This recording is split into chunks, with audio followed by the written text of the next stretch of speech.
สวัสดีทุกคนมาพอกันอีกครับบาลา USA มื้อนี้ก็สิมาเรียนที่24แล้วครับบน24นี่ก็สิมาบอกต่ออีกกับเรื่องการงานหรือว่าอาชีพ work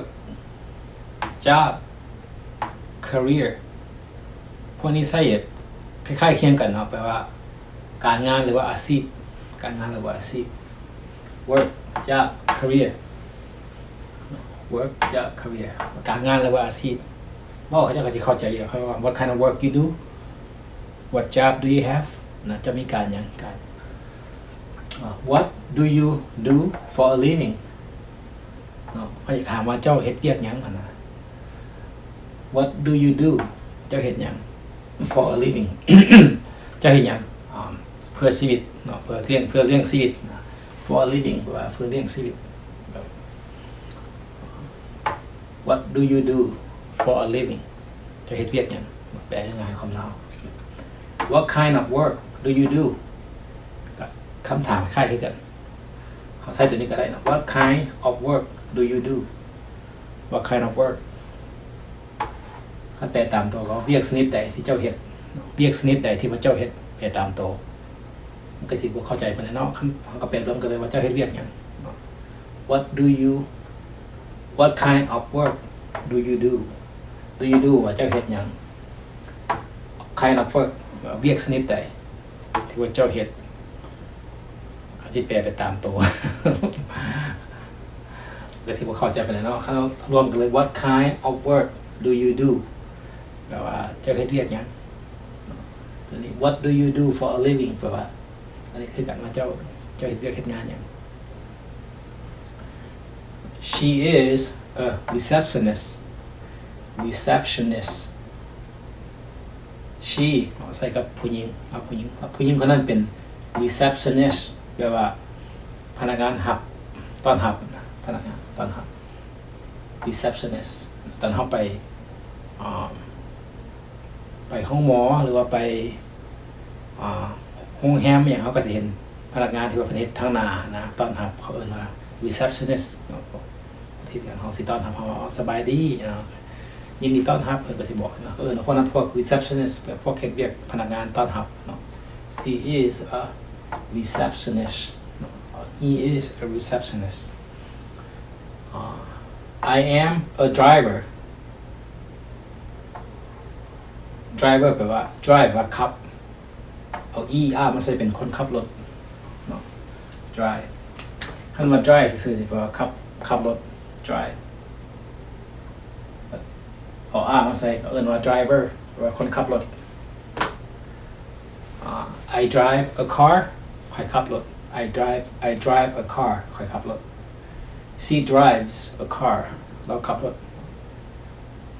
เอาผู้หญิงขับรถเอาตัว er มาใส่เอาตัว r มาใส่ก็เอิ้นว่า driver เป็นคนขับรถเนาะ I am a driver ค่อยเป็นคนขับรถ He is a dentist เป็นหมอแควคันว่า doctor ซื่อๆก็ท่านหมอ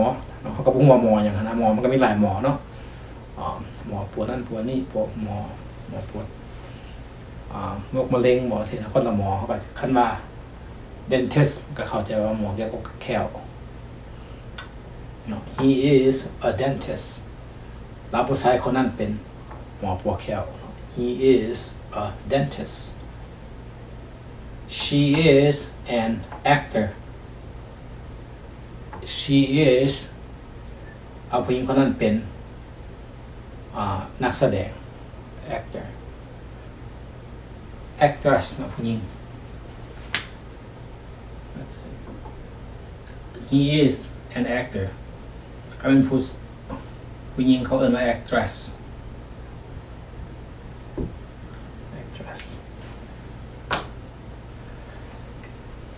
คันนั้นผู้ชายเขาเจ้าก็สิเข้าใจอยู่ดอกคันว่า she is an actor ก็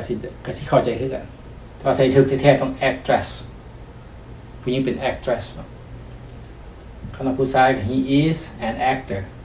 or she is an actress ผู้ชายคนนั้นเป็นนักแสดงผู้หญิงคนนั้นเป็นนักแสดงได้คือกันเนาะ actor เขาจะ เขาเขียนไม่ได้เพราะว่าสีแดงเข้ามาเพราะเขาต้องมี and เนาะเขาต้องว่าhe is a actor บ่ถือ and ต้อง and ว่าผู้หนึ่งเนาะหรือว่า and กับว่าหนึ่งคน and กับว่าหนึ่งคนกัน he ว่าผู้ชายคนนั้นเป็นนักแสดงผู้หนึ่งเนาะนักแสดงคำศัพท์ใดที่ว่าขึ้นก่อนเป็นก็เอิ้นมาตัวนี้ตัวสระเนาะละ a e i o u นะคำศัพท์ใดก็อยากที่ว่าขึ้นแต่ว่าพวกนี้ขึ้นหน้าก่อนเนาะ a e i o u อันนี้เป็นสระอยู่ในภาษาอังกฤษเนาะ a e i o u คำศัพท์ใดก็อยากที่ว่าขึ้นที่ว่ามีตัวนี้ขึ้นหน้าคำพวกนี้ขึ้นหน้าเราต้องเอาตัว and มาใส่ว่าเฮาเขาว่า and dentist บ่ถูก and dentist ต้องdentist แต่ตัวนี้ and actor เพราะว่าตัวนี้ a มันขึ้นก่อน a เป็นของคำพวกก็เป็นพวกสระนี่นะครับสระเป็นสระของภาษาอังกฤษแต่ว่ามันเป็นตัวทุกอีที่ว่าขึ้นในคำศัพท์เขาต้องเอา and มาใส่ก็เข้าใจเนาะ he is an actor แล้วผู้ชายคนนั้นเป็นนักแสดงผู้หนึ่งอันผู้หญิงก็ she is an actress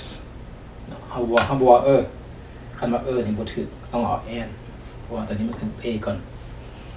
ประโยคต่อไปเนาะ she is a scientist she is a scientist science มาจาก science แปลว่าวิทยาศาสตร์science แปลว่าวิทยาศาสตร์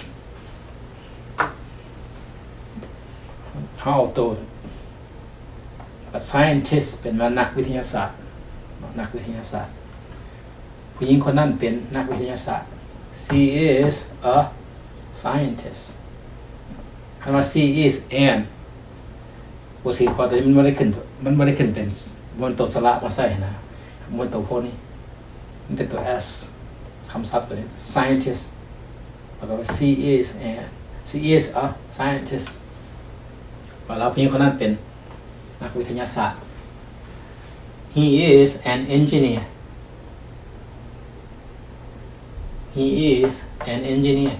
แปลว่าวิศวกร engineer นักสร้างทางสร้างครัวสร้างแล้วก็เอนจิเนียร์สร้างบ้านสร้างเอนจิเนียร์นักวิศวกรผู้ชายคนนั้นเป็นนักวิศวกรเอาตัวอย่างนี้มาให้เบิ่งพอคือครับตัว e ขึ้นหน้า engineer แปลว่านักวิศวกรเอาผู้ชายคนนั้นเป็นนักวิศวกรเขาก็เอา an มาใส่ he is an engineer คันว่าบ่ถูก he is an engineer เอาคนนั้นเป็นนักวิศวกรกับ and เนี่ยแปลว่าหนึ่งคน